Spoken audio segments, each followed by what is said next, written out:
2018년부터 이때 쭉 올라왔잖아요. 네. 신사임당 채널이 먹었던 거예요. 이 상승을. 지금 사람들이 뭘 좋아하지를 알고 싶잖아요. 그럼 그걸 아는 방법을 총동원하는 거예요. 이거 진짜 꿀팁인데 여기서만 공개할게요. 또 건물 하나 사셨더라고요. 언제 하실 거예요, 조만간? 아, 지금 준비하고 있어요. 진짜.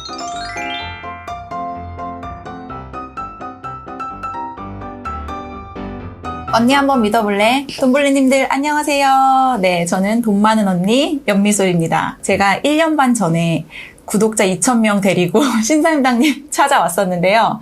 네, 구독자 8만이 되어 오늘은 저희 채널에 이렇게 신사임당님을 모시게 되었습니다. 아, 네.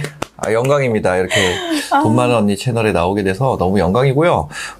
또 오늘 인터뷰 잘 해보도록 하겠습니다. 저 10만 명 찍고 진짜 모시고 싶었거든요. 네. 근데 그건 어차피 시간의 문제니까. 맞아. 유튜브 자체의 성장을 바라는 거, 그거를 해야죠. 구글이 망하지 않는 거. 맞아요. 사실 제가 맨날 남PD에게 말하는데 거의 신사임당님 제가 거의 네. 은인의 수준으로 모시고 있거든요. 아, 요즘에. 진짜요? 진짜로? 거의 1년에 연락 한 번 정도 하는데. 명절 때마다 선물 보내드리잖아요. 아, 네, 맞아요. 근데 네. 제가 사실 두 가지 부분에서 그런데 하나는 어쨌든 그래도 돈마 언니 채널이 초반에 자리 잡을 수 있도록 어쨌든 신사임당님 채널을 통해서 되게 많이 저한테 오셨거든요. 너무 네. 오셨거든요. 네. 그래서 제가 그걸로 사실은 엄청난 그 기반을 마련할 수 있었고 또 하나는 뭐냐면 사실 저는 주원규는 알았지만 신사임당은 몰랐어요. 네. 근데 저희 남편은 주원규는 모르는데 신사임당은 알고 있었던 거예요. 네. 그래서 어느 날 TV를 보는데 TV에 선배님 나오는 거예요. 그래서 내가 혹시 신사임당이라고 알아? 그랬더니 안다는 거예요. 어떻게 알아? 그랬더니 되게 유명한 유튜버인데 이러는 거예요. 내가 그분 내 선배님인데 이랬거든요. 근데 저는 그때 주원규가 신사임당이라는 소리를 들었을 때 사실 그렇게 막 학창 시절에 막 이렇게 우수한 학생은 아니었잖아요. 네, 맞아요. 근데 막 너무 막 그 모범생인 선배님이면은 정말 그 선배 그럴 줄 알았다. 난 그 선배님 정말 잘 될 줄 알았다. 근데 내 머리 한편으로는 주원규 선배님이 그럼 나도 할 수 있겠는데라고 사실은 뭔가 도전의식을 받았어요. 네, 네. 그래서 주원규 선배님 했으면 나도 할 수 있다라는 생각으로 제가 유튜브를 시작한 게 사실은 제 인생에 되게 큰 터닝포인트여서 네. 그 두 가지 관점에서 되게 감사해하고 있거든요. 네. 근데 제가 궁금한 게 있는데 선배님 유튜브 처음 시작한 게 몇 년 전이에요? 저 2018년. 횟수로 5년 네, 됐잖아요. 네. 그러면 유튜브를 시작해야겠다는 어떤 그 발상의 전환? 내가 한번 도전해봐야겠다라는 그 시도를 어떻게 갖게 되신 거예요? 처음 그 생각을? 저 원래 방송국 PD였는데 그때 그만두고 오프라인 매장을 하고 있었어요. 그래서 오프라인 매장이 이제 한 3호점까지 하고 있었고 그리고 이제 온라인 쇼핑몰 하나 하고 있었고 다 잘 되고 이랬었는데 자영업 하다 보면은 이런 게 있어요. 저 때는 그때 메르스 이런 게 좀 있어가지고 맞아. 그것 때문에 한번 좀 위기가 왔었고 그 다음에 또 사드 때문에 저희가 이제 중국 물건을 국내 모델들 데리고 이제 사진 찍어서 하는 그런 게 있었어요. 뭐 한두이서라는 중국 쇼핑몰이 엄청 큰 데 있어요. 거기가 저희 그 촬영 스튜디오의 파트너였는데 한국 스타일로 하는 거예요. K 패션. 근데 사드 터지면서 걔네가 안 와. 그 다음에 또 어떤 게 있었냐면 양혜원 사태. 이거 혹시 아세요? 아니요. 그때 이제 유튜버 분이었는데 제가 이제 렌탈 스튜디오를 하고 있었거든요.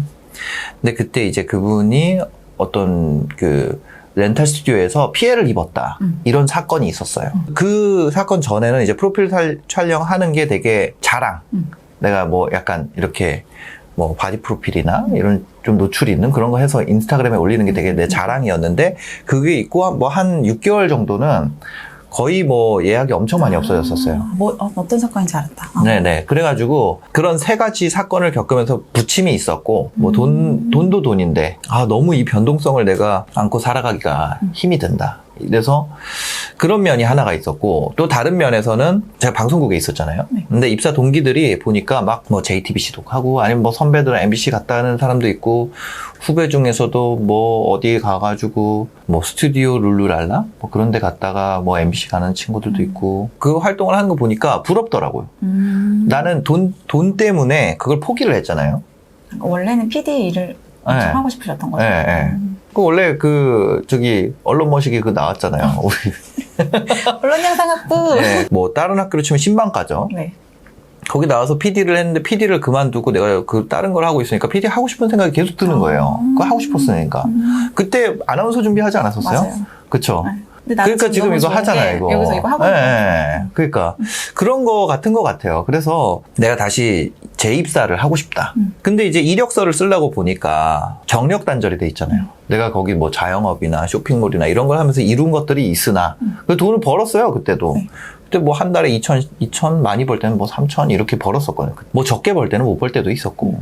자영업이 이게 컸었다 그랬잖아요. 그러니까 남는 돈으로 따지면 그랬었는데 경력 단절이 돼 있으니까 거기다 뭐라고 하나를 써야 되겠는 거예요. 네. 그래서 내가 뉴미디어 PD를 시도를 했다. 그게 보니까 뭐 한 2, 3만 명만 돼도 구독자가 그거를 쓰기에 좋은 거예요. 그러니까 우리가 뭐 대학교로 따지면은 그런 거, 뭐라 그러죠? 대외 활동 한다는 느낌으로 유튜브 채널을 한 거예요. 저는 그때 채널 한 5개 정도 했거든요. 근데 어떻게 그렇게 많이 하세요? 난 대외 활동이라고 생각하고 했으니까 구독자가 늘건 말건 사실 크게 그게 없었던 거예요.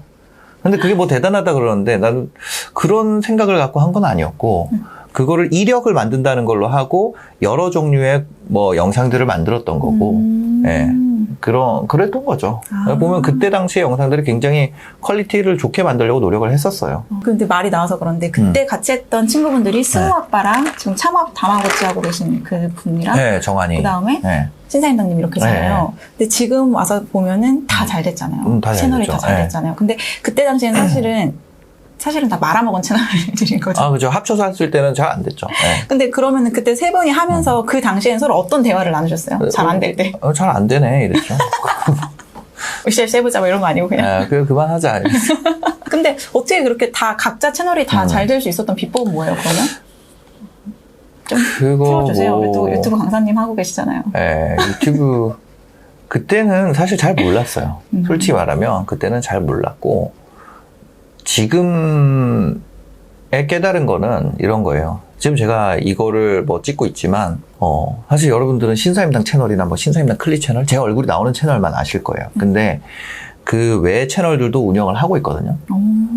근데 이제 그런 채널들 같은 경우에는 우리가 전략적으로 하죠. 지금은.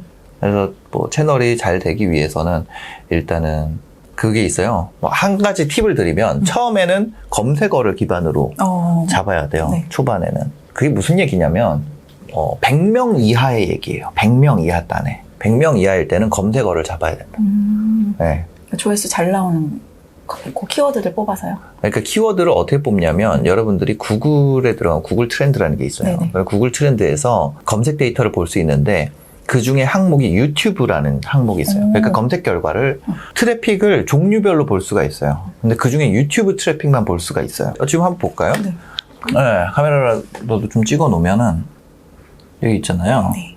이런 데 보면은 그냥 검색어를 뭐 예를 들어서 뭐 쇼핑몰을 해볼게요. 돈 많은 언니 채널에 나왔으니까 또 웹 검색으로 돼 있잖아요. 네. 여기서 유튜브 검색을 보면 유튜브에서 쇼핑몰 치는 사람이 지금 늘고 있어. 이거는 좀 해볼만 하다는 얘기죠. 지난 5년을 한번 볼게요. 2017, 18년부터 이때 쭉 올라왔잖아요. 이거를 신사임당 채널이 먹었던 거예요. 이 상승을. 그 다음에는 쭉 빠지고 있죠. 이때 피벗을 한 거예요. 신사임당 채널에서 쇼핑몰 안 다루죠. 빠지니까. 빠지는데 그걸 다루고 있으면은 되겠어요? 최근에 나왔다가도 다시 빠지고 있잖아요. 이런 거죠. 그러니까 예를 들어서 뭐 검색어를 비교를 해보자면 부동산이라는 거는 보니까 훨씬 더 괜찮은 거예요, 키워드가. 그래서 뭐 예를 들어서 자존감.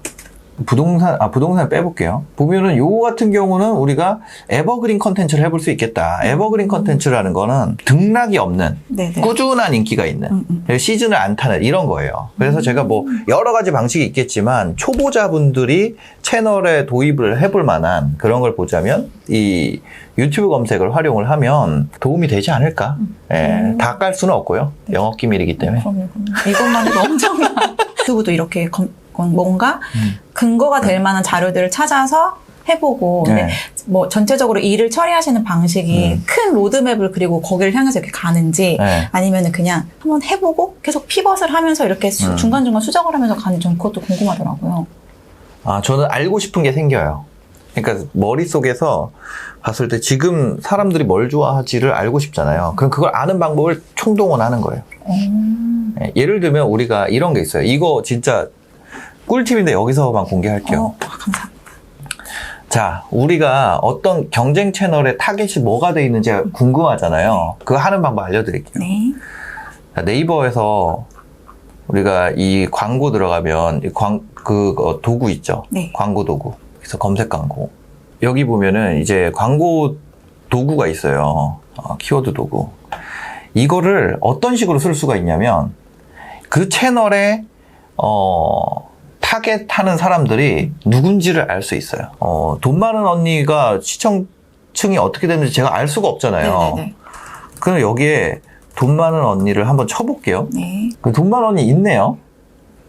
그럼 보면 여성 중에 30대 맞아요. 이게 돈 많은 언니를 보는 코어층의 이거다. 왜냐? 네이버에 와가지고 유튜브에서 보고 나서 네이버에 와서 그 채널을 치는 사람이 얼마나 코어 팬이겠어요. 코어 팬이 있다는 건 코어 안티도 이거겠죠. 그래서 보면은 이 채널의 성향을 바로 알 수 있어요. 그러면 돈 많은 언니 채널의 코어 팬을 알잖아요. 네네. 그럼 그 채널을 예를 들어서 내가 사온다고 할 때 그거와 관련된 거를 할 수 있어요. 네이버 데이터 랩을 같이 써볼게요. 그럼 데이터 랩에 들어가가지고 쇼핑 인사이트에 예를 들어서 거기가 화장품 쪽이라고 해볼게요. 그 네. 돈 많은 언니 채널이 아까 이렇게 돼 있잖아요. 여성 중에 이제 모바일 쓰는 사람이 굉장히 높고 그 다음에 30대에서 39세. 그럼 여기에 들어가서 화장품 미용에 들어가서 우리가 모바일 쪽을 쓰고 여성의 30대를 해서 조회를 하는 거예요. 그럼 여기서 팔 거는 가히 멀티밤을 팔아야겠다. 내고왕 샴푸를 팔아야겠다. 이런 거예요.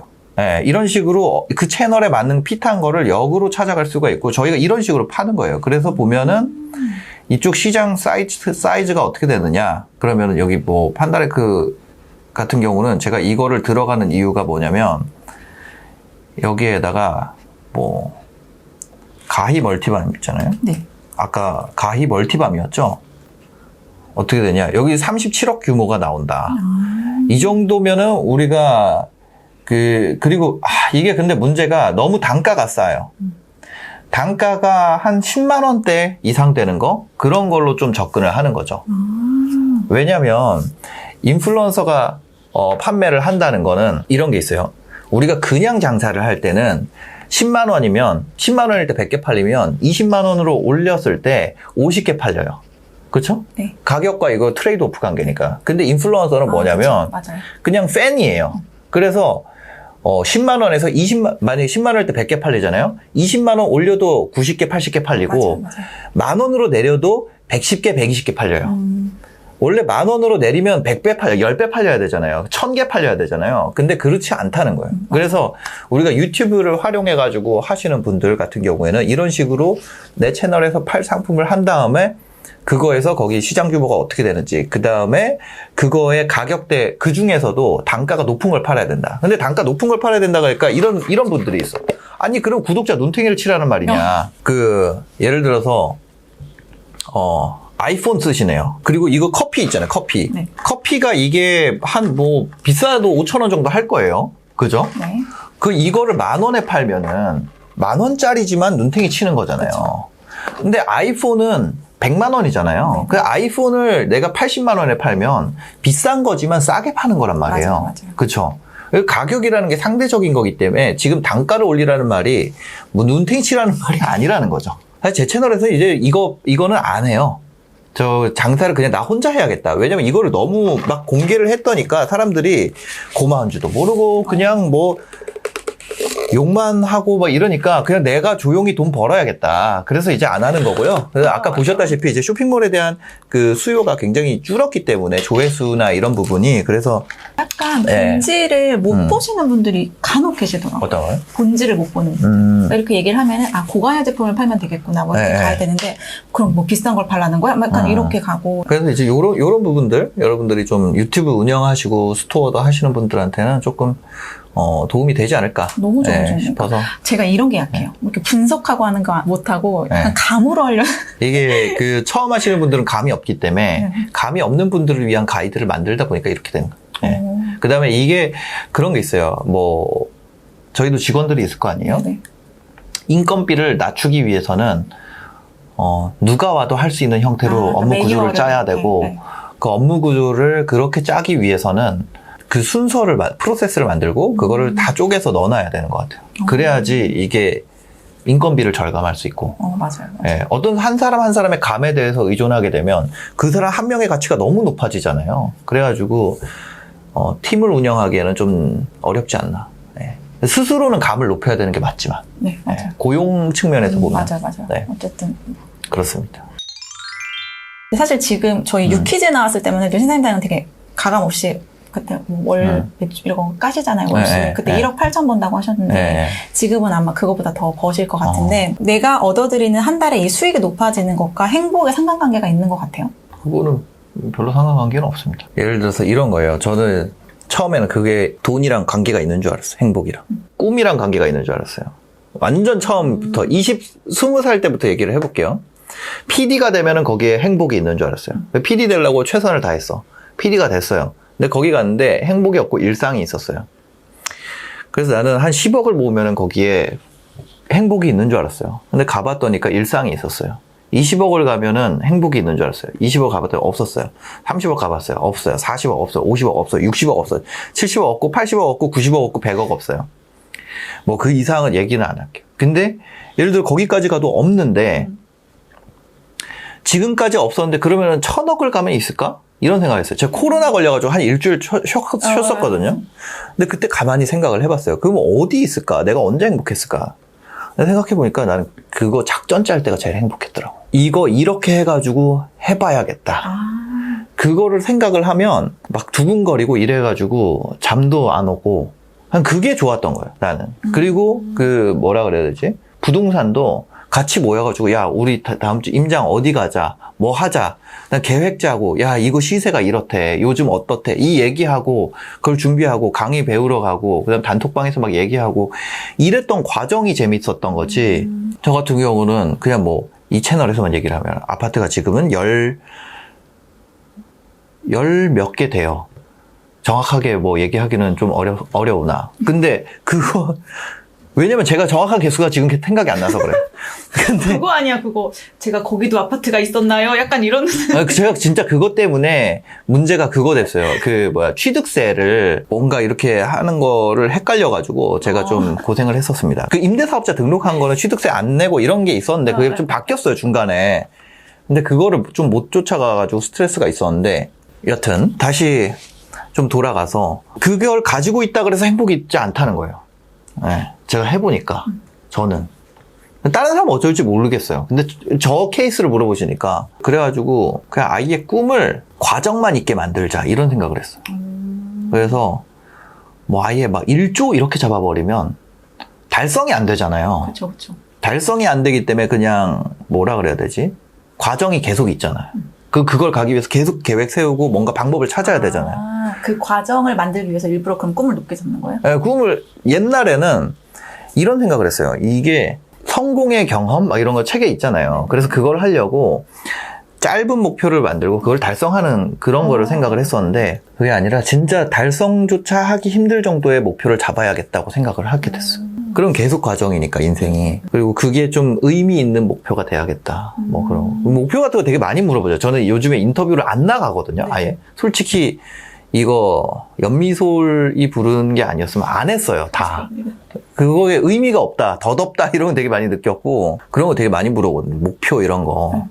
근데 할 말이 없잖아요. 목표는 뱉었다가 못 지키면은 사기꾼인 거고 지키면은 시기와 질투 대상이 되는 거기 때문에 크게 의미가 없더라고요. 말하는 게 좋은 점이 없어서 그랬는데 사람들이 허풍이라고 느낄 정도의 금액을 말해야겠다. 과정 속에 성과가 있으니까 버틸 수 있는 힘이 있는 게 아닐까요? 어느 순간부터 실패에 대한 스트레스가 좀 많이 없어졌어요. 근데 그건 임계점을 넘기셨기 때문에 그런 것 같아요. 그러면 몰라요. 이제 막 그 임계점을 넘기 위해서 고군분투하시는 그런 분들에게 해주고 싶은 말은 뭐가 있을까요? 모든 것은 생각에서 나온다. 완전 100% 공감, 진짜. 예. 저는 원래 되게 불행하기 위해서 태어난 사람처럼 생각했어요. 모든 일에 안 좋은 면만 봤어요. 근데 그걸 바꿨죠. 오늘 그거 실패에 대한 제가 그게 없어졌다 그랬잖아요. 그걸 바꾸게 된 그게 생각을 바꾸면서 그래서 어떻게 보면 저는 코로나 걸렸을 때 많은 게 바뀌었어요. 그렇게 쉰 적이 없었는데 거의 진짜 오랜만에 그렇게 쉬었죠. 그 전에는 혼자서 해서 더 많은 돈을 버는 거. 뭐 예를 들어 내가 5인분의 일을 해야겠다. 10인분의 일을 해야겠다. 아니면 어떻게 하면 내가 50인분의 일을 할 수 있을까? 이것만 생각했었어요. 그거를 바꿨죠. 근데 그 이유가 뭐냐면 긍정적인 면만 보자. 한번 그렇게 살아보자고 생각을 그냥 바꿨어요. 예를 들면 이런 거예요. 사업을 한다가 있어요. 사업을 하면은 다시 변동성이 커지는 거예요. 왜냐면 이제는 지키고 싶은 마음이 있거든요, 저도. 맞아요. 근데 사업을 다시 하면 변동성이 엄청 커진단 말이에요. 근데 그때는 실패에 대한 되게 무서운 마음이 생기는 거죠. 부정적인 면만 보는 거예요, 그건. 사업을 하면은 실패 위험도 커지고 가족이랑 지낼 시간도 사라져. 가족이랑 지내게 되잖아요. 아, 어떡하지? 나랑 같이 해오던 동료들은 저렇게 성장하는데 나만 뒤처져. 부정적인 면만 보는 거예요, 사람이. 나를 뒤돌아보니까 아까 얘기했잖아요. 내가 돈을 벌고 있으면 그때 회사 그만두고 자영업으로 돈 벌고 뭐 이랬으면 그거에 집중하면 되는데 그 동기들이나 이 사람들이 그때 손석희 사장님 옆에서 막 브리핑하고 이런 거 보고 기자들 나오고 그 중에 이제 동기들도 있고 막 이러니까 그거를 보게 되는 거예요. 잘 되고 있음에도 행복이 없는 거예요, 행복이. 어차피 세상은 가치 중립이에요. 어차피 세상에 두 가지 면이 다 있는데 이렇게 생각하기로 한 거예요. 사업을 하면은 변동성도 커지고 망할 수도 있고 가족이랑 보낼 시간도 줄어들고 이렇게 생각하는 게 아니라 사업을 해서 잘 되면 사업이 잘 돼서 좋고 사업이 안 되면 가족이랑 보낼 시간이 늘어나니까 좋고 그러면 내가 이것을 선택하지 않을 이유가 없다. 그렇게 바꾼 거죠. 잘 돼도 좋고 안 돼도 좋은 거예요. 그럼 이거를 안 할 이유가 없잖아요. 네네. 그래서 결정에 대해서 굉장히 좋아지는 거죠. 근데 저도 그랬던 게 사실 저희 남편 퇴사했잖아요. 네. 고민했거든요. 왜냐면 안정적이고 교직원이다 보니까는 이제 연금도 나오고 나중에 이제 그래 둘이 하는데 뭐래도 해도 먹고 살겠지. 사실은 이 생각에 그냥 과감하게 퇴사를 했던 것 같아요. 네. 인간은 원래 본능은 나쁜 면이에요. 인간은 원래 본능적으로 그냥 놔두면 나쁜 생각을 한다. 그렇잖아요. 우리가 뭐 애들한테 가르쳐주지 않아도 깜깜한 거 무서워하고 짜증내고 슬퍼하고 애들이 가르쳐주지 않았는데 부모를 배려하는 아이가 있나요? 갑자기 딱 말 배우자마자 어머니 저는 어머니께서 바쁘신 것 같아서 오늘은 배가 고픈데 조금 참아볼까 합니다. 이런 애가 있어요? 인간은 본능적으로 그런 방향으로 가게 돼 있고 그거에 대해서 부정을 하면은 안 된다. 내가 나쁜 마음이 들고 악한 마음이 들고 아니면 계속 그쪽으로 생각이 가는 게 어쩔 수 없이 그런 거예요. 그래서 그렇지 않기 위해서 노력하는 거지. 그렇지 않으려고 노력하는 것만으로도 성공할 수 있다. 성공은 안 될 거예요. 아마 이거 봐. 또 이런 생각하자. 이러니까. 근데 네. 지금 얘기하다가 궁금한데 네. 작년에 좀 진지하게 은퇴 고려하지 않으셨어요? 그렇죠. 그렇죠. 작년에도 은퇴를 고려했었고 올해도 원래 은퇴를 하려고 그런 거죠. 그러니까 저는 신사임당에서 제가 얼굴이 나와서 하는 거는 은퇴를 할 계획이에요. 근데 지금 진행을 하고 있고. 신사임당으로서의 은퇴고 일적으로는 다른 것들은 막 하시는 거죠. 근데 왜요? 왜 안 하고 싶어요? 얼굴 팔리니까. 근데 이제 팔릴 만큼 팔렸잖아요. 내가 그걸 안 좋아한다는 걸 알게 됐어요. 옛날에는 그게 부러웠어요. 다른 사람이 그렇게 된 게. 근데 돼 보니까 내가 이걸 안 좋아하는구나. 그런 걸 알게 됐어요. 특히 이제 언제 제일 불편하다고 느꼈냐면 진실에서 멀어질 때. 사람들이 나를 모를 때는 진실로 대해요. 그런 추상적인 얘기가 아니라 예를 들어 부동산 임장 가잖아요. 네네. 그럼 그 동네에 대해서 그냥 진실되게 얘기를 해줘요. 근데 지금은 제가 가면은 알아본단 말이에요. 부동산 임장을 가면. 그러니까 뭔가 현실에 더 닿기가 어려운 느낌? 뭘 해도 더 좋은 것처럼 얘기하고 뭔가 주변에서도 더 좋은 말만 해주려고 그러고. 조금은 이해할 수 있는 게 네. 저라는 사람은 그대로인데 유튜브 시작하니까 막 저한테 팬이에요 하고 이렇게 오시는 분들이 되게 많거든요. 네. 저는 그렇게 대단한 사람이 아닌데 왜 이런 생각 저를 하게 됐어요? 네. 뭔가 그들이 저를 프레임에 이렇게 하나 씌워놓은 느낌이 들긴 들어요. 그대로 살아야 되죠. 그대로. 사실 뭐 내 인생이 24시간이면 유튜브에서 찍어 올리는 거는 20분 정도인데 그러면 사실 20분의 1도 안 되는 거잖아요. 거의 100분의 1 정도. 그걸로 판단된 삶을 살아야 된다는 게 아니 그거 알잖아요. 원래 제가 대학교 다닐 때도 그렇게 좋은 선배가 아니잖아요. 아니 좋은 선배는 아니고 그러니까 뭔가 좋은 선배 아니죠. 나대는 선배는 아니에요. 네, 근데 그런 건 아니지만서도 그냥 평범한 사람이에요. 맞아요. 네, 자유가 점점 줄어요. 자유가. 그럴 수 있잖아요. 귀향길에 차 막히면 도로에서 쉬할 수도 있잖아요. 예를 들면. 너무 극단적인 거 아닙니까? 난 그런 적 있어요. 그래서 그런 적 없으신가? 나만 그런가? 아니, 휴게소가 한참 남았는데 미치겠어. 어떡해. 그쵸. 근데 이제는 찍어서 올리죠. 언제 하실 거예요? 조만간? 지금 준비하고 있어요. 진짜? 보면은 제 채널에 막 3명이 진행할 때도 있고, 예. 뭐 다른 분이 진행할 때도 있고 이런데, 그거를 좀 잘 넘기는 게 지금 목표죠. 얼마 전에 인스타 봤더니 네. 또 건물 하나 사셨더라고요. 그거는 작년에 산 거예요. 작년에 산 건데. 은퇴를 위한 밑반집인가요? 아니. 이런 말 하면 좀 그런데, 네. 저는 손해를 보더라도 자산을 사놓는 게 낫다 생각해요. 돈을 갖고 있는 것보다. 돈 많은 언니보다는 자산 많은 언니가 낫지 않나. 그 초장기로 봤을 때 현금 가치는 계속 떨어지잖아요. 네네. 그건 다 알고 있는데, 우리가 주식이냐 부동산이냐 뭐 이런 거 채권이냐 뭐 많이 얘기를 하잖아요. 거의 사실 주식 부동산 얘기 많이 해요. 코인 요즘에는. 코인도 갖고 있어요. 그 어쨌거나 오르잖아요. 초장기로 보면. 내가 지금 38인데 좀 있으면 나이도 바꿔준다면서요. 저는 12월생이라 2살 깎아주는 거예요. 36이잖아요. 그래도 2살 깎이면. 그러면 100세 시대인데 지금까지 살아온 거에 3배를 살아야 돼요. 그만큼 남았는데 현금을 갖고 있는 게 맞을까? 만약에 30년 전에 누가 현금을 받았는데 1억을 받았으면 어마어마한 돈이었을 거예요. 그쵸? 근데 그거를 예금에다 넣어놨어, 누가. 그 사람은 계속 후회하지 않았을까요? 예를 들면 집이라고 했을 때 집 문을 떼서 아이패드랑 바꿀 수가 없기 때문에, 그렇기 때문에 교환의 매개로 돈이 필요한 거거든요. 그쵸. 근데 매개체만 가지고 있고 실물을 안 가지고 있다는 거는 저는 뭔가 잘못된 선택이다. 그 과거에 봤을 때 다 그랬는데 지금부터 아닐 거라 생각하는 게 좀 이상하다. 근데 저 진짜 공감하는 게 제가 이렇게 지켜보던 어떤 쇼핑몰 사장님인데 그분이 거의 하나 팔면은 그래도 한 10,000개 단위로 팔더라고요. 근데 그분이 얼마 전에 가로수길에 있는 빌딩을 산 거예요. 근데 난 그걸 보고서는 부럽다가 아니라 무슨 생각을 했냐면 되게 희망적이다. 쇼핑몰에서 가로수길에 있는 빌딩 살 수 있어? 되게 희망을 갖게 되더라고요. 맞아요. 근데 그런 것 같아요. 이제 저는 온라인 사업을 오래 한 사람이다 보니까 신사장님도 크런 하셨잖아요. 아직도 정산 잘 되고 있잖아요. 그렇죠. 정산되고 있어요. 뭐 어떤 걸 하자도 그냥 매달 들어오는 그 연금처럼 들어오니까. 근데 거기는 어떤 우리 시드가 들어있지 않잖아요. 뭐 건물을 만약에 정말 110억짜리 건물이 있는데 한 달에 1,800이 들어와. 근데 온라인 시장에서는 시드 아무것도 없어도 그 이상이 막 들어와. 그러니까 저는 이 온라인 시장의 그거 시장성을 되게 잘 보는데 우리 남 PD는 그래도 자산은 있어야 돼. 한 달에 50만 원이 들어와도 뭔가 그런 있으면 자기는 안정감을 느낄 것 같다는 거죠. 둘 다 하면 되죠. 뭐 그거를 하나만 할 필요가 있나? 둘 다 하면 되죠. 네. 마지막으로 질문 하나 드리고 싶은데 저는 신사임당님이 했던 말 중에 그게 가장 좋아요. 건국 이래 가장 돈 벌기 쉬운 시대다. 지금도 그렇게 생각하시나요? 2018년이 더 좋았죠. 그 영상이 올라가기 2018년이에요. 그죠? 네. 근데 그때는 욕을 그렇게 먹고 지금은 2018년엔 그랬지라고 생각해요. 그죠? 맞아. 더 좋아지는 때가 또 오겠죠. 저는 2018년 진짜 좋았던 것 같아요. 그때가.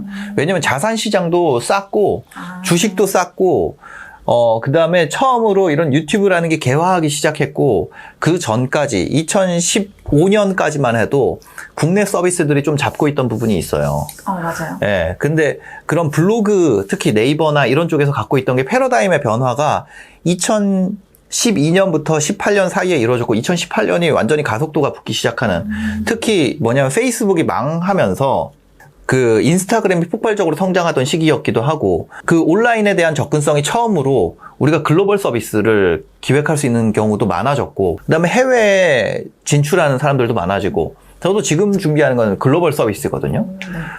왜냐면 유튜브 기반 서비스니까. 유튜브는 전 세계 글로벌 서비스잖아요. 근데 그 전에는 내가 네이버 블로그에서 아무리 날고 긴다 그래도 이거 글로벌 마켓으로 진출할 방법이 없었어.